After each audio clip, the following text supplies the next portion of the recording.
Hi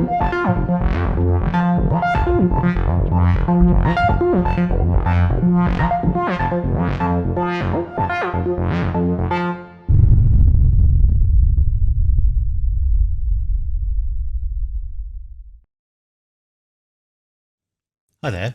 In this tutorial I'm going to walk through the elements of how I created this scene. So you can see we've got several particle systems, we've got some trees here, we've got these ferns, there's some little grass-like plants in here, and of course there's these foxgloves. In addition, I've added some volumetrics as well, and there's a background. So to begin with, we need a landscape, and for that I used the landscape generator as just an easy way to get a wavy landscape. You can model it yourself or use this method. So to use the landscape generator, you need to make sure that add-on is enabled. So if you start typing land, you'll get this ant landscape, ANT landscape, and just need to make sure that's enabled. This gives you a clue as to where it'll be. It's under the add mesh option. So if we now add under mesh a landscape, there's a landscape, and I went through several different ones and I ended up using this one, although not in its default form. If you bring this little object up here, you can play around with settings, but I didn't worry too much about that because I ended up adding a subdivision surface anyway. So I just accepted the defaults, but made it rather larger. We don't need quite as much on the Z axis, so scale Z and drop it down a little bit, and then Control 1 just to add a subdivision surface, and shade smooth. So in essence, I'm going to have the camera looking from this direction somewhat, and then this forms a sort of ridge or hill. You can always raise and lower it later if we don't want it to be too extreme. It's always good not to have the edge visible in your scene, otherwise you've got to cover it somehow. So at that point it's worth going into edit mode, make sure everything's selected, press U and unwrap. So although we're not going to see much of the land, we need some kind of material on it. So we'll go to the materials and say new, and we'll call this ground.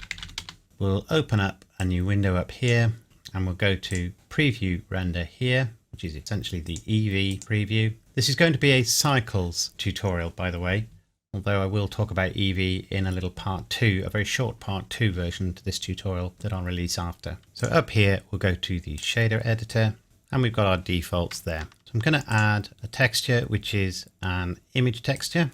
And I used this one as the starting point. And if we just plug that straight into here, you can see there it is.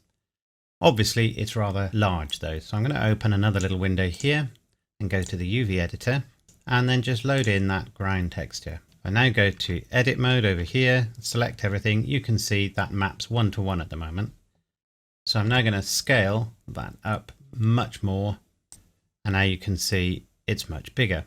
However, it's obviously tiled. And this isn't a seamless texture either. Now the fact that it's obviously tiled isn't really too much of a problem unless we happen to get a bare bit of ground right where the camera can see it. But to help with that, I'm going to do a few little tricks.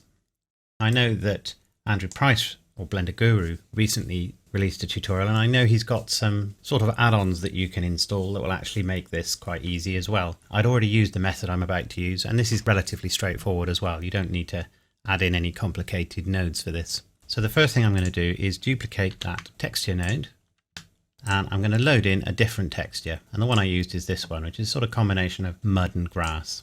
I'm then going to add color node, which is just a simple mix RGB node, drop that there, and put this texture into the other side. So what that means is when this is all the way over to the left, we get the leaves, and all the way over on the right, we get this ground. However, as it happens, they're exactly the same size, so the boundaries for each of those textures is in exactly the same place, but also neither of them are properly tileable. So we need to break that up somehow. So now I'm going to add an input, which is a texture coordinate. We've unwrapped this, so I'm going to use the UV coordinates. And initially, I'm just going to take the UV coordinates into the vector input on these two textures. You can see it hasn't made too much of a difference, they're just slightly smaller as it happens. But now I'm going to add another node under vector, which is a mapping node, and drop that into the lower one. So I'm going to change the location very slightly for X and Y, so that just shifts this particular texture. I'm going to rotate it very slightly, it doesn't really matter that much. But most importantly, I'm going to change the scale slightly as well. So you can see now that the boundaries are in slightly different places. And you can play around with that and make that more extreme if you want to as well. You can see they're in completely different places now. So that's confused, as it were, the boundaries, but there's still obvious boundaries and we need to be changing between one and the other. So now I'm going to add another texture, which is a noise texture. We'll use the UV coordinates again, and we'll use that noise texture to control the factor, but we'll also add, under converter, a color ramp, which allows us to control how sharp the transition from one to the other is. And I'll set it to cardinal, which is quite a sharp fall off, and then move these pointers in toward the center somewhere so we get a bit more distinction. So you can now start to see how that can help. And of course, you don't have to just stick with two. You can have more than two if you want to. You'll still get this blockiness when you look at it from a distance. And that's really where things like Andrew's add-ons help. They help to disguise that a lot better. But roughly speaking, when you're going to cover it with other things anyway, that really helps. In the close-up, it's not at all as obvious as it was. And you can try different blend methods as well. But they are essentially tiles and they are repeating a lot. So from a distance, you'll always see that. And I turned the scale of the noise down a bit as well to something like that. But I turned the detail up, so it just gives you a little more fine variation. Next, I added a gamma node because I felt it was a bit bright. So under color, we'll put a gamma node into here and we'll turn that up quite a bit. So I've got that up at 1.8. Now you can see it's much darker. Generally speaking, soil and ground that's underneath plants and what have you looks better if it's darker. Whether it should always be dark is up for debate, but it looks better if it's darker. You can see it's still looking a bit pale at the moment, and that's because we haven't dealt with surface texture and reflections yet. So moving on to that, I'm going to add another color ramp. I'll put that there. Just move these over. And I'll take the output there of our ground. If I put that up to here for a minute, we can show what we're going to see. And obviously, I'm going to play around with this to bring out a certain amount of texture, because I'm going to use this to create bump on the surface, fine detail bump that aligns with the image we're using. In fact, if I leave that off for a minute, so we've just got a grey texture, I'm now going to add under vector a bump node, take the color into the height input and take the normal output there into the normal input there.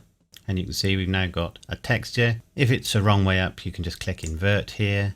And I set that to about 0.5, and then we can put our texture back in. We haven't really got any good light sources yet, and we're not looking in cycles. So it's time to put that in, I think. So at this point, we'll just add a light, which is a sun lamp.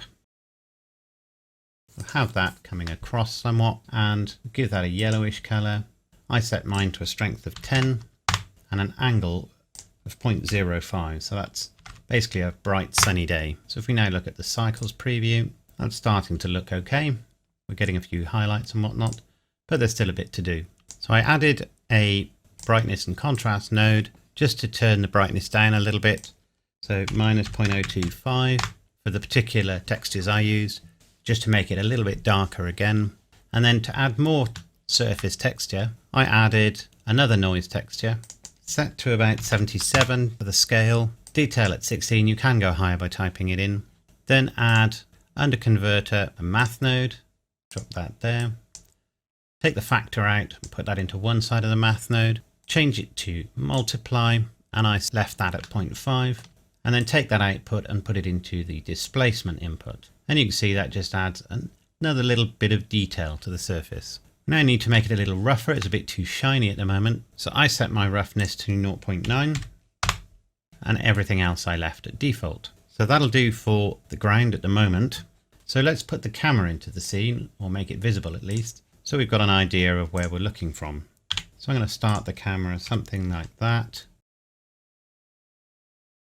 So I've got my camera roughly where I want it to be now. I've rotated the landscape slightly just to give me some more interest.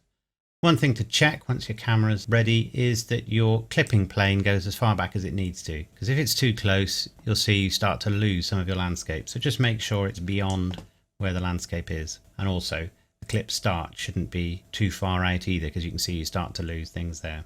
But 0.1 is usually fine, or thereabouts. You can always play with focal length as well, which will give you a more extreme or less extreme perception of depth. So I'm going to go with that. But what I want to do now is define an area of the landscape which is going to be my path. So I've gone into edit mode on the landscape again, And just roughly, I've got face select selected up here. I'm going to press C, which brings up my selection circle. And I'm just going to have a rough approximation of a path coming across like that. Now I'm going to look from above, because obviously because of the curvature of the land, it's not consistent. So I now just need to join it up. And also you'll notice it's sort of thicker further away than close to the camera, and that's just because of parallax, which is why I now need to do it from above. This is all hidden really, so I don't really need too much of a path back here, but I'll put it there anyway. And I'm just coming forward and trying to keep a reasonably consistent thickness to the path without making it too regular. It doesn't have to be perfect. So we'll come into here and we'll say plus and assign. Now if we come up to here and go to weight paint mode, we can come over to here and we can make this path slightly blurry.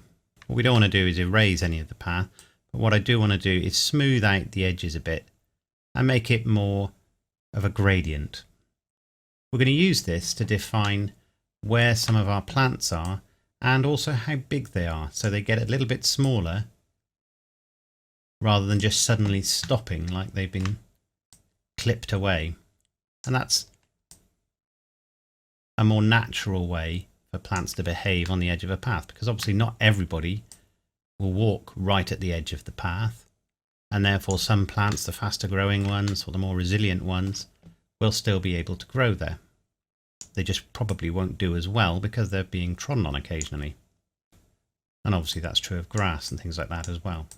So it's a good way to create a sort of slightly muddy path through grass.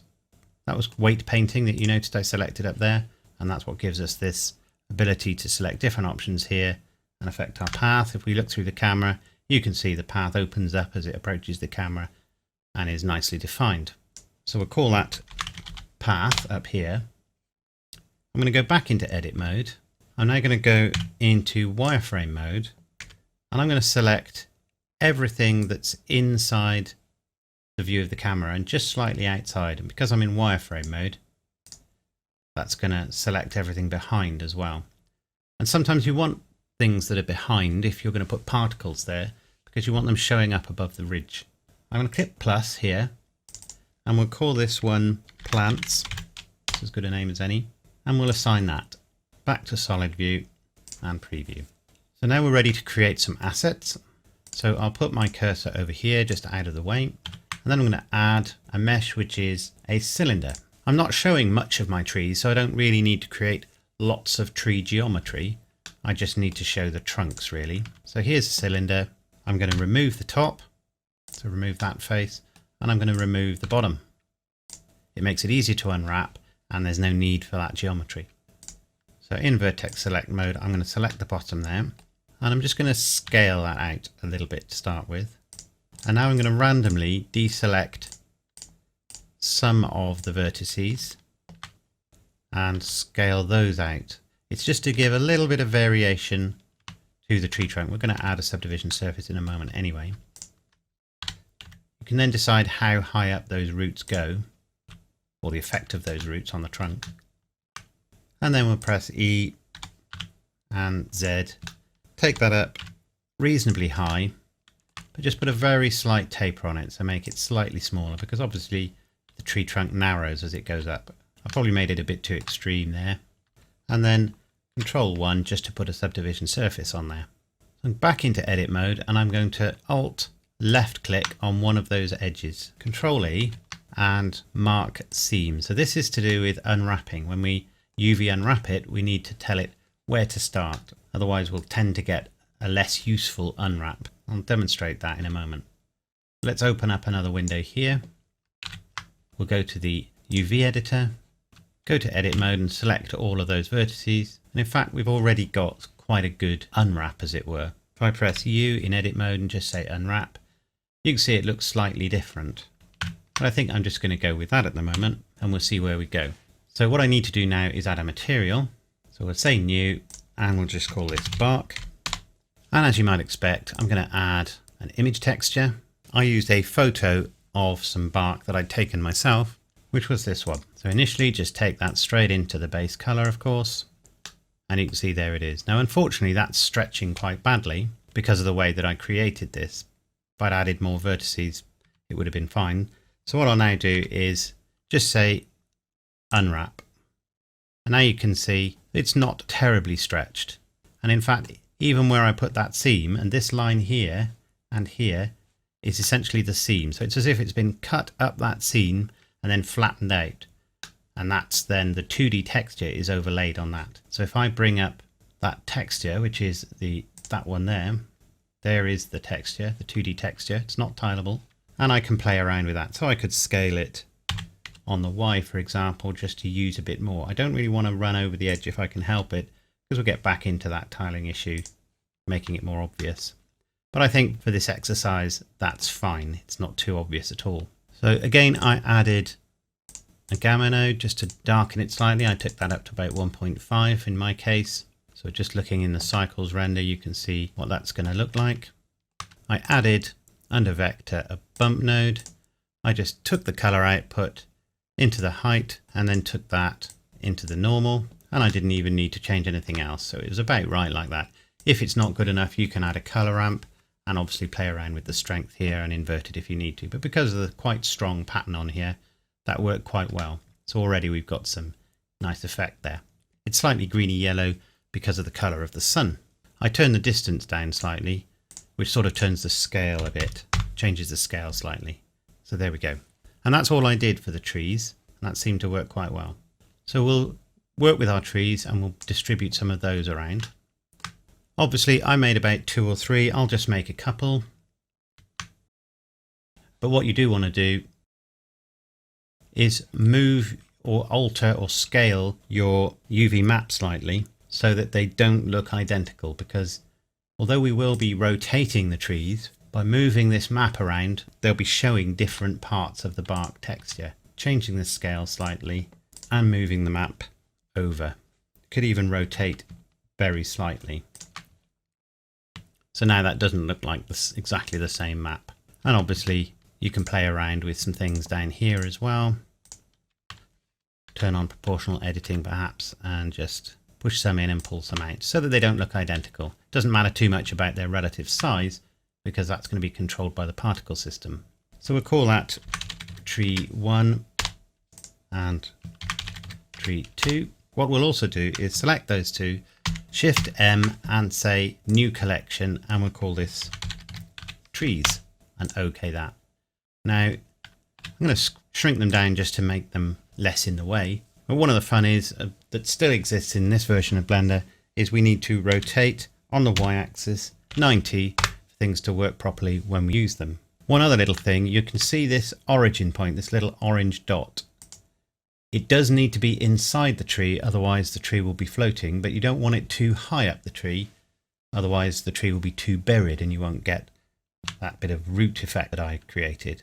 So go into edit mode, make sure all the vertices are selected, and then just move it, in this case on the x-axis, so that that little orange dot is just above the bottom. Not too close to the bottom, otherwise sometimes the trees will stick out when they're sitting on a slope and things like that. But we can adjust it later if there's a problem. So at this point we can select our ground and go to Particle Systems. Click plus here, change the name, trees in both locations, change it to hair, and select Advanced. You can see we've got some great big hairs growing on there at the moment, but that's not what we're looking for. I'll go to preview mode now so it shows it a bit quicker. I'm going to put in the values I used as a starting point in my main image, but we may need to vary those a little bit because every time we create a new scene we'll do things slightly differently and then different values will be needed.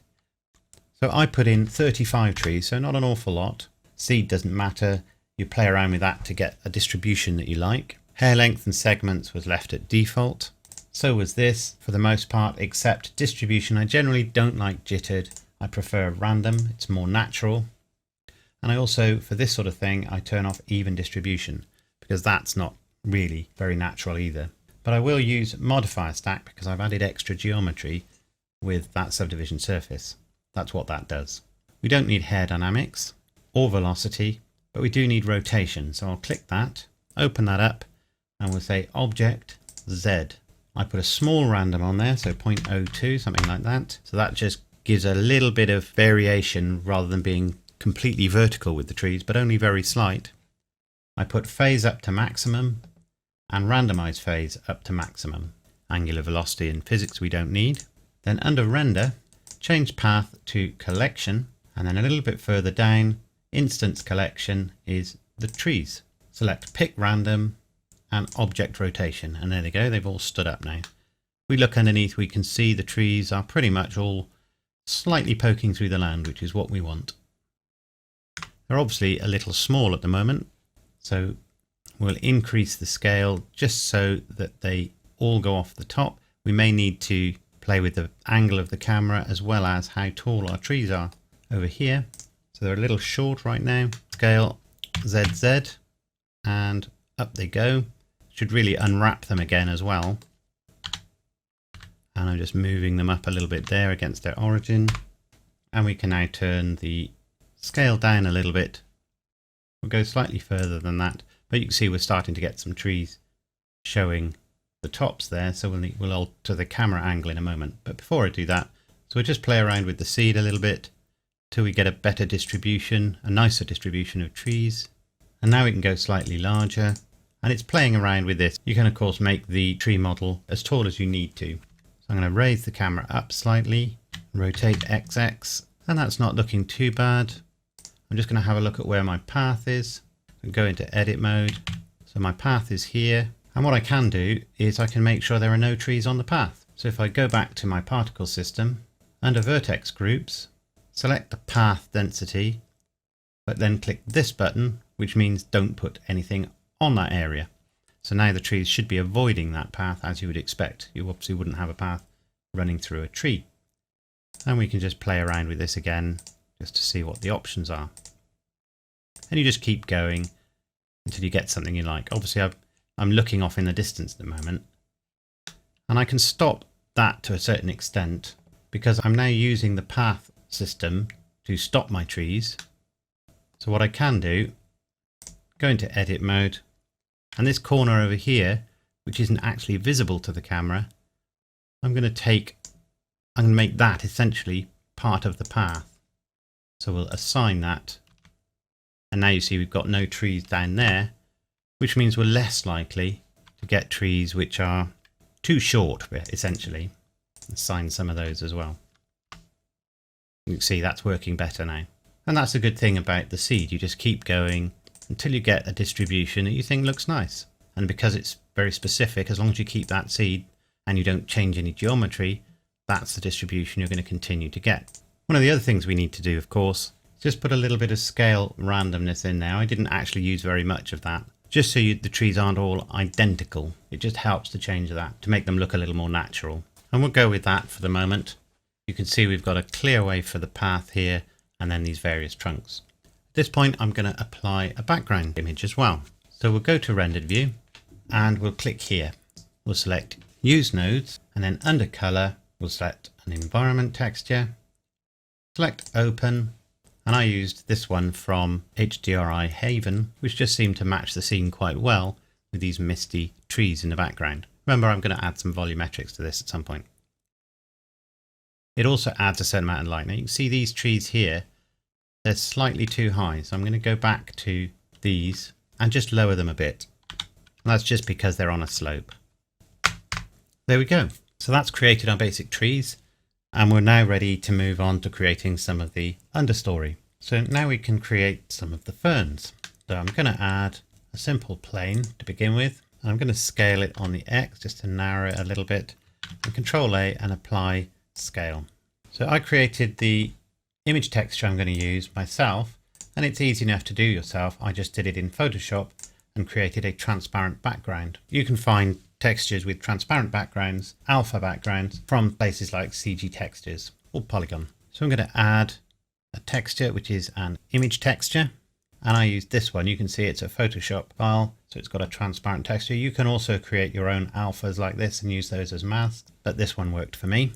I also wanted to change the color slightly, so I added a hue saturation node, took the color output into that, and just put the saturation up very slightly. Everything else I left the same. If you want to, you can also control the hue to give you slightly different color plants, but I decided just to do that in a different way, which I'll show you in a moment. So I'm also going to add a gamma node, take the color into that, and then the output of that goes into the base color in the principled shader. And you can see it's there. We need to play around with the unwrapping. I'll just go into edit mode, press U and just say unwrap. We're going to need to rotate that as well. I'll leave the gamma node at 1 for the moment. I haven't had much success controlling alphas directly in the principled shader. I find it seems to work better at the moment doing it with separate nodes. So I'm also going to add a translucent shader and a transparent shader. I'll move that over here. So we need to do the translucent first. Take a copy of the gamma node. We'll put this up to 1.7. And this basically will intensify the color as well as darkening it that we're going to use for any light that's passed through the leaf. So we'll put that into the color input, and the output from our other gamma node is going into here. At the moment, this gamma node is not doing anything because it's set to 1. Now add a shader which is an add shader, and it's going to take the output of our principled shader and add it to the output of our translucent shader. They've both got the same texture going into them, and the only difference is that it'll be darker and more intense on the translucent shader. But what it will mean is where we're looking at light coming through the leaf, it will have a darker and more intense color, but they'll be added to whatever the reflected light is from the principled shader. So it's simulating that translucent effect. And then we also need to add a mix shader just here, put the transparent on the bottom, and then control that mix shader with the alpha from our fern leaf. If you haven't got an alpha texture, then you can create a mask either using a color ramp or just have a separate image, which is a simple black and white image of your leaf. So these seem to be the wrong way around, so we just swap those over and we can see it there. So if I go to rendered view, now you can see we're looking right through most of the texture except where the leaf is. And if we look underneath, you can see it's a more intense color because the light is shining through rather than simply reflecting off. So one last little thing is just the roughness. So the proper way to do it is this way, which is to control the roughness here. So I've turned this all the way down. We have a very shiny mirror-like leaf. And as I turn it up, the leaf becomes more matte. And we obviously haven't added any shape to this leaf yet. So any reflections are completely flat. So before we go any further, I'm going to open the UV image editor, open our fern leaf texture, and let's reorient this. So rotate 90. We'll go that way up, I think. And we just want to fill our texture with our leaf. And I want the stem at the bottom to be pretty close to the bottom. So that's pretty fair. So I've come to Eevee preview mode. I need to add a little bit more geometry. So Control R, and I've added a loop down the middle there. And then a few loops. Don't go too mad because we're going to have a lot of these leaves up the middle. I'm going to set this to shade smooth. I'm going to add a loop there and a loop there. Select the center, GZ, and just pull that down very slightly. And then do the same to those edges.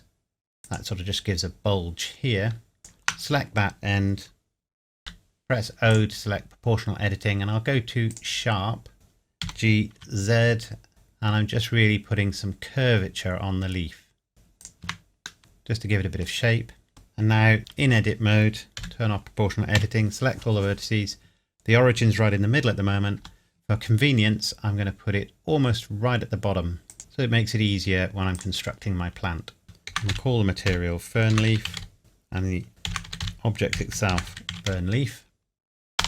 So now we can rotate on the X just to bring it up a little. If you want to, you can obviously create various different leaves, and we will change their shape in a moment. So I've duplicated that, rotate Z 72 for example, and we'll just push it out slightly. We don't really want them impinging on each other. So I'm just going to move that out a bit, perhaps rotate it a little bit, and you can of course change the shape. You want them at about the same height though. So there's some initial leaves. I'm just doing this very roughly at the moment. Turned on proportional editing again, and some leaves will be slightly bigger. Some will have a slightly different shape, and then select them all, Shift D, scale them down a bit. We'll just hide these outer ones for a moment. And then what I'm going to do is These are the younger leaves, so I'm going to bring them in. So just rotating inward slightly and then pull them in. Don't want to go too mad because you will start to stretch the texture. This can take quite a bit of time, and obviously you're going to create a lot of these plants. I'm just going to create one for the tutorial. I created about 5 different plants for my scene, so it gave you a good bit of starting point for your variation, and I did additional variation through other mechanisms as well. And obviously we want to select our leaves and just turn them in like that.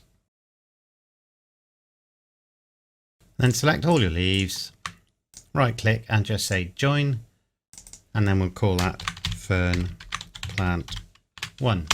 And obviously what we could do at that point, just going to move that leaf over slightly. It may not be 4 that you need. You may want to do an odd number like 5 or 7 in terms of the leaves around there, but I'm just going to go with that for the moment. You would then want to duplicate it and just make some changes.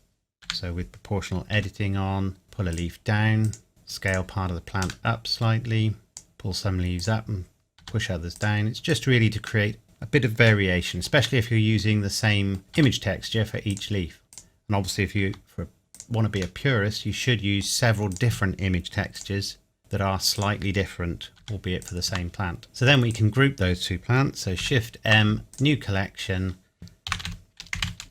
ferns, select them both, rotate Y90, make sure their origin is appropriately placed. So I'm going to go into orthographic view, and you can see the origin for this one is in a slightly odd place.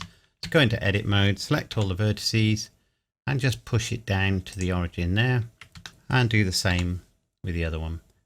Again, you should create several plants, at least 3, and really you want to do more than that, in different stages of growth, perhaps with little curly fronds as well, like they're just new leaves coming out. But I'm just doing this very quickly. So we're ready to add a new particle system.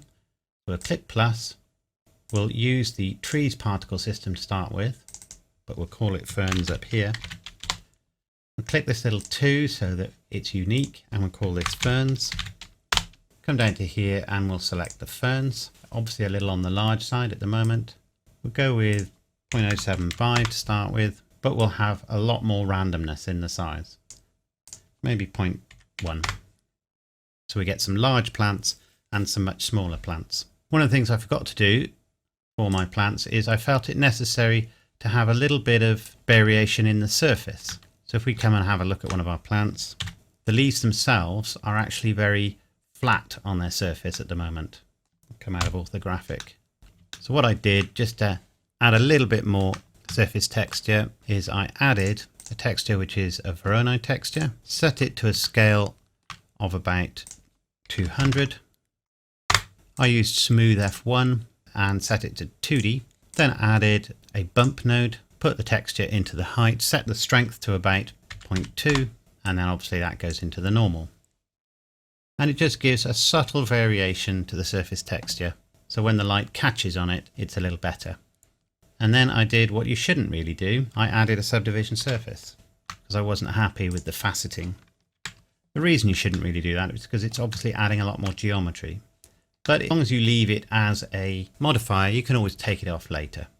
But it just means that my leaves are much more smooth in their shape. So we've obviously got nowhere near enough at the moment. So I started with somewhere in the region of 5,000 ferns. You can see that's now completely covered the landscape. In this case, I did use jittered. It's just a different system. As I say, it doesn't matter too much, but it was still random order. I turned off even distribution, and we've got use modifier stack again, of course. Under rotation, object Z again, but I put the variation up a little bit to 0.04, so the plants wobble around a little bit more. Phase 1 and randomize phase 2. Under render, we've got our collection selected and a good bit of randomness against the size. So you get little tiny plants and large plants. Don't put it up to maximum or you'll get truly minuscule plants. And of course, we don't want them growing on the path. So under length, I put path, but inverted it. So what that means is you'll tend to get plants being a little bit smaller as the path fades in. I haven't faded the path in very much, but you can see there are some plants which are smaller right around the edge. What you can do is you can have a lower number and use children. and that allows you to have some extra effects as well, and also turn the children on and off. But I'm not going to worry too much about that because they're relatively large plants anyway. Let's have a look at what that's looking like in the render. It's hard to tell with these alpha textures until you actually look at the rendered version. And I'll turn off the overlay. So you can already see that's starting to look quite nice. It suddenly starts to look like a more natural scene, even though there's only one plant in the scene, and that's this fern, and it was very quickly put together. One thing you can see though is they're all exactly the same colour. It's not immediately obvious because we're getting variations in shading. I quite like that look. So we'll come out of rendered view, and there's one extra little bit that I haven't completed in the texture. So to make it quick to edit things like textures of particle systems, I'll turn the overlay back on. I've selected the ground, go to material, and I'm actually going to add a new material to the ground, and it's one of the pre-existing ones, and it's the fern leaf. So it's never going to show on the ground, but it just means it's a quick way to select that texture in order to be able to make modifications without having to go and find the original objects. So I've got this gamma node that isn't currently doing anything. I'm going to add an input which is object info, and there's an output from that which is random. So what this does is it gives information about each instance of an object, including a random number between 0 and 1 that is randomly generated for each object instanced, or in this case each particle. And we can use that to vary the color or other aspects of our material. So I'm going to add under converter a math node, and I'm going to set that to multiply. I'm going to take the random output and put that into value.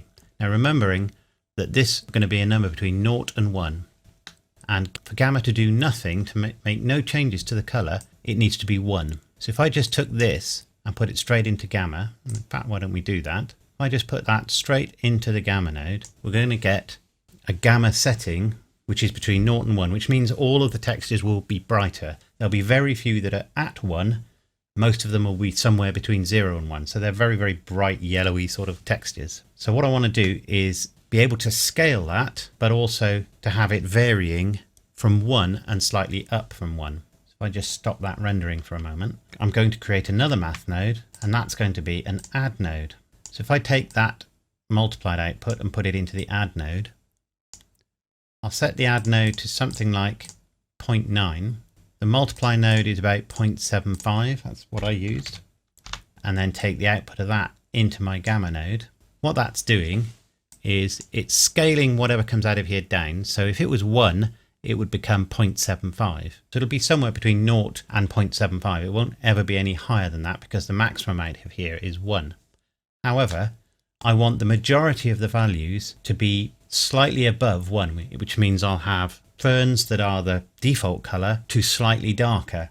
Because I've set this value to 0.9, some of them will be slightly brighter. Those that were closer to 0 will be slightly brighter than 1. So let's see what that now looks like. So you can see they've gone dark again.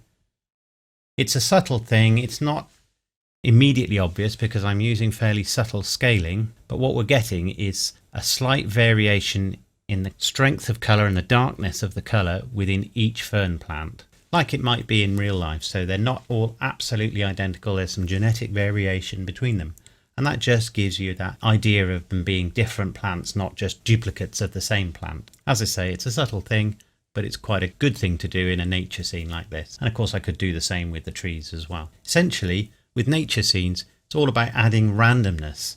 There needs to be some order in terms of things like plants not growing where people walk, but there also needs to be a lot of variation and randomness to the scene, and that's what gives you that feeling of a natural scene. That's what I feel when I'm creating scenes like that. All I'm doing is setting a few rules and then just letting everything create itself, and playing around with things like the seed values just to find out what creates a more interesting or pleasing image. So next I need to make my foxgloves, so we need to start with a leaf. So I'm going to cheat here, and I've copied a leaf and I've just unlinked it from that hierarchy so that it's no longer part of the ferns hierarchy. I'm just cheating really just to save a bit of time, because most of the settings for my foxglove leaves are going to be the same as my fern leaf, albeit it'll be a different texture.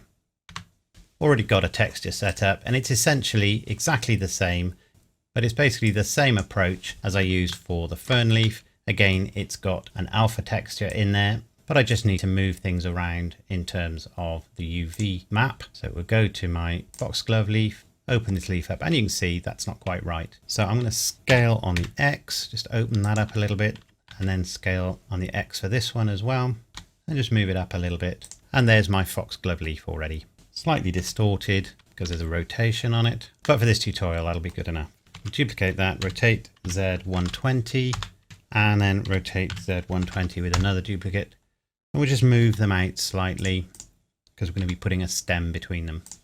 So we'll join those three together and we'll call that fox leaves. And very easily we'll just add a simple circle, bring that over, set it in the center of our leaves, make it quite a bit smaller though. It's going into orthographic view so things work a little better. Into edit mode, turn any proportional editing off. E, G, Z, scaling it down a little bit as it goes up, and then E, G, Z, and then finally F just to close the end. This will get a subdivision surface in a minute anyway. We'll Control R and just put a few additional loops on there, and then U and just say cylinder projection, and we'll have a look at what that unwrap looks like. It's not the best, but it doesn't matter too much for what we're going to do. And again, I've got another material very much the same as the leaf material. This time I used just a slightly different image just to give me some variation, and I used the foxglove leaf again as just a quick thing to use, but obviously I want this to all be inside the leaf now. I don't want any transparent areas, so I'll scale that down and just stick it in there. And it just gives me a green which sits inside it, and I've got a few over there that escaped, so we'll just move those in.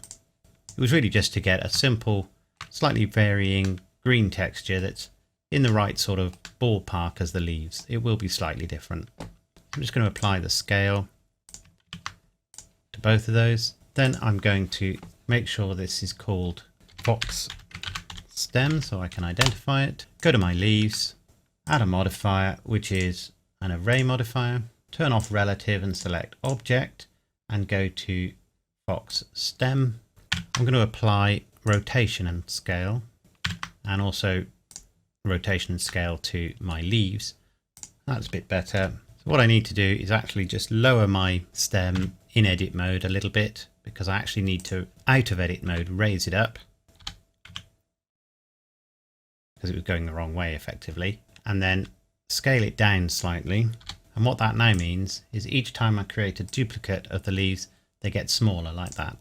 There's a slight offset as well, which is just coming in, so we can also put a rotation so that all of the leaves occur slightly different place. So I've just done that very roughly, but you can just see it's a quick way just to generate some simple leaves, and I'm just adjusting that stem a little bit in edit mode.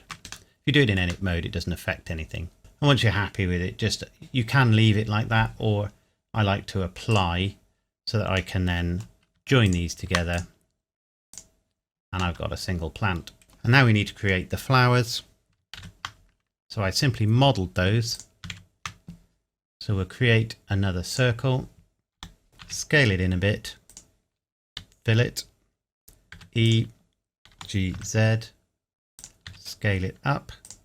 Don't want to create too much geometry, but I did end up creating a fair bit. Again, I'm just approximating the shapes. I don't need that closure at the end there, so I can remove that face. I just looked at the shape of the flowers and they seem to have a sort of hood. So I'll select sort of lip at the bottom there. This is just down to artistic license, obviously. As long as it creates the general impression, I think for a scene like this, it's fine, unless you really want a close up, and then you'll have to spend a lot more time getting an accurate model. So I'm just going to pull those forward a little bit. And then I've deselected a few of the vertices, pulling those forward slightly. And then I'm just going to select roughly the middles, turn proportional editing on, and the lip at the top extended further, I think, and the lip at the bottom.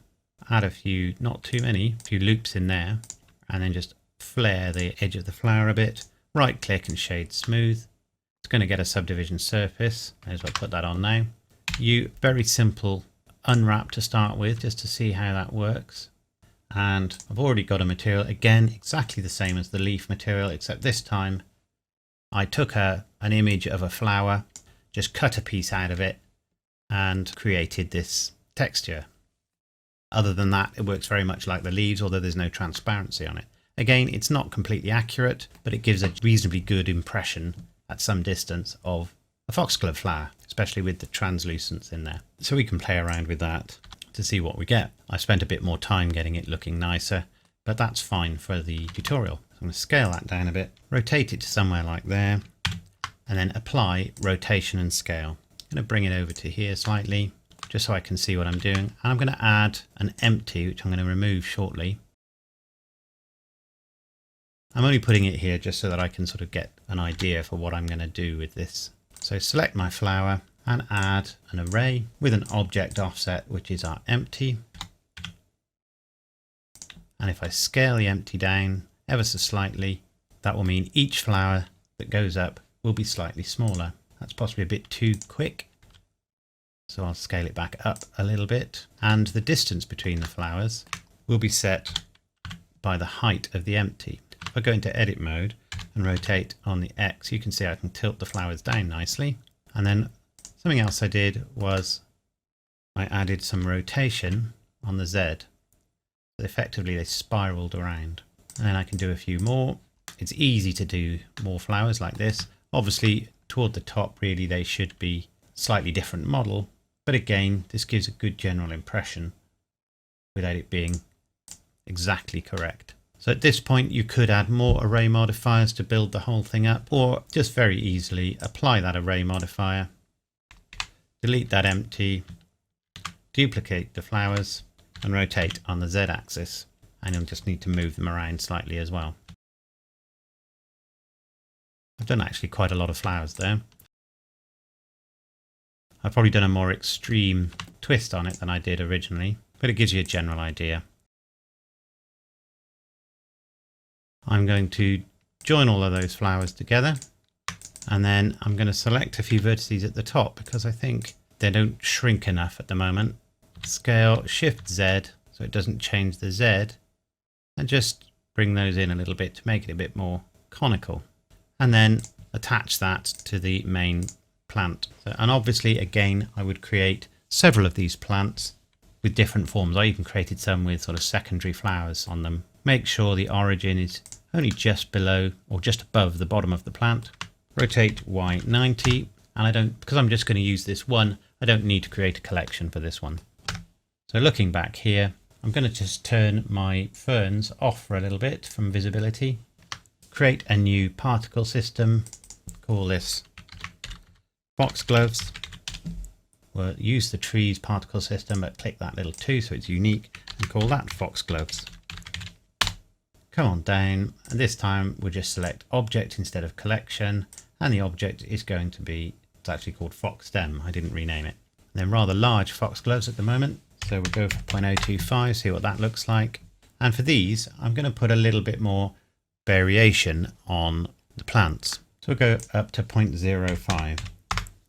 Just adds a little bit more realism. As I said, these flowers are probably a bit more regular than they should be, so I'd really need to go through and modify that slightly, but it gives you a general idea. I had about 100 foxgloves, and at this point I'm going to create a new vertex group on the landscape, and it's really just the area that the camera can see. So I've selected all of that, but I've still got path selected up here. So I'm going to add a new group, and we'll call that flowers and assign. Then I go back to path and select that. Then I go back to my flowers options and we'll say remove. So now if I deselect everything and then say select on the flowers, you can see that there are areas where the foxgloves are and areas where they're not.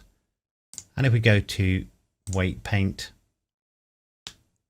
we can start to see what that means. And I can blur that a little bit. We need to adjust our particle system. It's not using these vertex groups at the moment. So going back to object mode and going back to our particle system, it always loses the vertex groups when you create a new one. We'll set density to flowers, and you can now see what's happening there. If you want to, you can use path to control the length. So if I go back to my vertex groups, rather than what I've done at the moment, which is sort of remove the path from my flowers vertex group, I could just do this again. So it's all over here, assign that, then go back to my particle system and under length, put path, but invert it with this. And that does pretty much the same thing. And then obviously go through different seeds to get the distribution of flowers that I like. And I probably want a more extreme scale randomness as well. Bearing in mind, I only created a single plant and really you should create much more than that. So I turn my ferns on. You can see I do need to, if I'm going to go with this size of fern, I need to increase the scale of my flowers so they can be seen. And perhaps that's actually too many. We'll come down to 75 and try some different mixes and see what that's looking like. That may be a few more foxgloves than we really need, but you can see they're in there. One thing that can be quite good, particularly with something like this, is have some of them here. So that might mean just playing with the seed, or because I've probably got path down here, removing them, it might be that I remove a bit of the path vertex group so that we'll get a plant or two there. The worst comes to worst, I can always go and just place a copy of the foxglove plant object there and perhaps come down even on that. So that's the foxgloves. And then I had some gravel on the path itself. So there's actually a nice little add-on to create you essentially stones or rocks. So make sure under add-ons that you've got add mesh rocks enabled, and then just add under mesh rock generator. And it makes you a nice little relatively low poly rock, as you can see. But you can also increase the number of rocks it creates. It creates them all on top of each other initially. So I'll just create 3, but then you can just move them apart. And if you look, they're actually very low poly objects, but they're all different. There's a randomness in there as well. So I have a basic material for my stones, which I'll add to the rocks. And if you find they're a bit too similar, we can always go into the UV image editor. You can see this is the texture I'm using. You'll need to unwrap it first and then you can just move it around a bit and it'll use a slightly different part. But generally speaking, it will be fine. And you can, of course, move it around and you'll see you'll get a different shaped rock. And it's just to do with the way the modifiers work. So we'll select all 3 of those, Shift M, new collection, call that rocks. I'm actually going to create stones, but nevertheless, put those out of the way. So new particle system, and we'll create this one from scratch. We'll turn off most of the other particle systems so that Blender's a bit more responsive. It's stones more than rocks really, but we'll call it rocks. It's a hair system again, of course, and we need to switch on advanced. I created 10,000. It's obviously just creating hairs right now. Source was faces and random, my preferred option, but we'll use even distribution this time, and we will use the modifier stack. This is because we want a very dense rocky path. We'll use rotation so that we can control it. I left it on velocity hair, but I put randomize up to 0.65, phase up to maximum, randomize phase up to maximum. Again, this is about making as many differences between each rock as possible. Physics doesn't matter. And then under render, we go to collection and we select our rocks collection. So you can see they're everywhere at the moment and quite large. So under scale, we just make that a bit smaller. We'll say object rotation and pick random. And under vertex groups, we'll go for the path for the density. And we're going to need to increase that or use children. So if we come down now to children and select interpolated, this will add a lot more rocks to the scene. By default, it will display 10 times. So 10 children for every rock. And it will render 100. 100's a bit too much, so we'll put that down to 10. So you can now see we've got a very solid covering of rocks, and they probably don't need to be quite as large as that. Let's try 0.01, and it's good to have a few little gaps in it there as well. So if we go over to rendered view and we turn off the overlay, probably want to alter the direction of the sun now. So it's coming from behind the camera at the moment. So I turn that through 180, and now you can see it's coming from over there. And those are a bit too regular really, though it's quite interesting, a sort of gravel path, and we just need to add some randomness to the scale, and that starts to look a bit more natural. And because I've created quite a wide path, we might need slightly more or slightly bigger rocks. So let's turn on everything, always save before you do that, and This is a bit more regular than the one I created originally. Obviously it needs a bit more variation. It needs more rocks creating, more variation in the color of the rocks and things like that. Again, you can use that object randomness option to enhance that as well. But I'm just going to turn the rocks, foxgloves and the ferns off for a moment, and we'll just do the volumetrics element. So to give a sort of mistiness to the scene, I'll add a simple cube, scale it up to roughly cover the landscape. It doesn't need to be as high as that though, so scale on the Z down a bit. Just needs to stretch just beyond the tops of the trees really. Typically you do want the camera inside it, otherwise you can get some odd effects. We'll go to materials, say new material and call this mist. There are various different ways of doing this effect, but this is the one I selected on this occasion. This time we don't want the simple principled shader, so we'll remove that. But we'll add a shader which is a principled volume shader. And of course that needs to be connected into the volume input, not the surface input. I set the color to basically white. You can add a slight hue to that, of course, if you want the mist to be slightly green or slightly blue, whatever. And I set the density to 0.002. So now if we have a look what that's looking like, and I'll turn on the ferns again because you can't really see it with these pale coloured trees, and I'll turn the overlay off. And you can see it's already taking quite a bit longer to render now, and it's significantly noisier. But you should just be able to make out, it's only done 7 samples at the moment, that there is a mistiness to the scene that increases as you go further away. And that's the thing about particularly cycles and volumetrics. Volumetrics does slow things down quite significantly. We're up to 15 samples now, and you can see we might even want a slightly lower density than that because we don't want too much mist showing here, but you can see it's affecting the scene more off in the distance. So if I give that a render, we'll see what that looks like, and I'll stop the recording while it does that because it will take a little while. So here's the scene rendered at just 50 samples. It's still very basic at the moment, but you will see that because of the volumetrics we've got quite a bit of noise in the scene.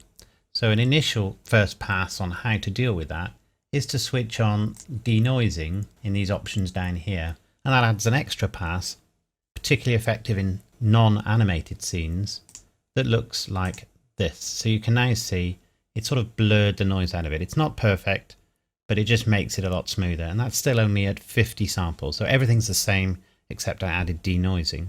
So that makes for a nicer scene, a smoother scene immediately. Obviously this gravel's still very regular, but I guess you could imagine it's someone's woodland garden, I guess. So a few last things that I would normally do is come up here and we'll go to the compositor now and say use nodes up there. And there is our rendered scene here, and there's a composite output. I found the scene was a bit bright, partly because of the volumetric sort of brightening the whole thing up. So I added a gamma node from the color options, and I put that up to about 1.3. See, that's darkened the scene a little bit, but we also lose some of the volumetric, so you need to find the right balance. Perhaps for this scene, something more like that. So we've got a little bit of mist in the background, but not too much in the foreground. Then under color, I added a color balance node, drop that in there, and just generally pull lift down into the reddish yellow slightly. It makes for a nicer, warmer scene. Put gamma up into the blue slightly, so that adds a bit of blue to the shadows, I believe, and then gain down into the red. And that just sort of intensifies some of the colors a little bit and shifts the color balance, obviously. I think I'll turn that gamma down even slightly more. Another thing that we can do to sort of make the scene slightly more interesting is add a color mix node, drop that there, set it to multiply. We'll add a filter which is a blur filter. I'll just put that there, connect that to the other side of the color mix node. Set that to fast Gaussian. Select relative, which just means that the blur is going to take account of the fact that it's a wide and a not so tall scene. It's not a simple square render. You don't need it if the render is square, and just tell it that the aspect is Y. I set the blur to 15%. You'll see what I'm doing with this in a moment. You see it's had no effect yet. And then I'm going to add a matte, which is an ellipse mask. Connect that into the image input. Now you can start to see what it's doing. Set the width up to maximum, and then the height I set to about 0.5, and essentially all it's doing is darkening the corners. Perhaps turn that height down to 0.45. It's just bringing those corners in a bit. Oh, the width went up to 2 for some reason. We'll set that to 1. That's better. And then you can just back off the depth of that darkening by just bringing that slider back here. So it just gives you the effect that actually most cameras would give you, and probably even your own eyes. It just adds a little bit more of dynamic variation in the image, and it sort of focuses your attention on the middle. So you would often want something, perhaps a big plant stem with a flower on it or something like that, somewhere in the middle here if that's where you're going to focus the attention. But it also makes the scene a bit more interesting. So one other little thing about using the volumetrics in this scene, which I should have mentioned earlier, is about light paths. So volume is set to 0 at the moment. I'm going to put that up. 2 or 3 is probably better. I'll just go back to slot 1 where we can see the original scene there. I'm going to render again in a moment. Turn off generally reflective and refractive caustics unless you really need it, i.e. you've got glass or water droplets in the scene. Turn those off and that will significantly reduce the noise. And I'll give it another render and we'll see what that looks like.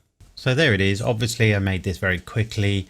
I haven't put as much variation into the plants or the flowers as I did in my original scene. And I'll just bring that up now so that you can see what it would be like if you put some more time into it. And there it is. So just one last thing.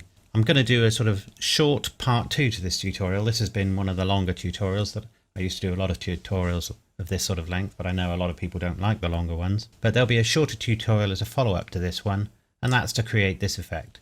So what I've done is re-rendered the scene to work under Eevee. So there's some limitations to Eevee, but there's also some benefits in terms of render times. And I've created it as an animation. If you watch, not only is the camera moving, but the individual plants are moving around as if in a breeze as well. And we've still got some volumetrics in the scene too, though I've had to simplify quite a number of areas. So I hope you found that interesting. If you did, let me know, and I'll see you in the next tutorial. Thanks a lot.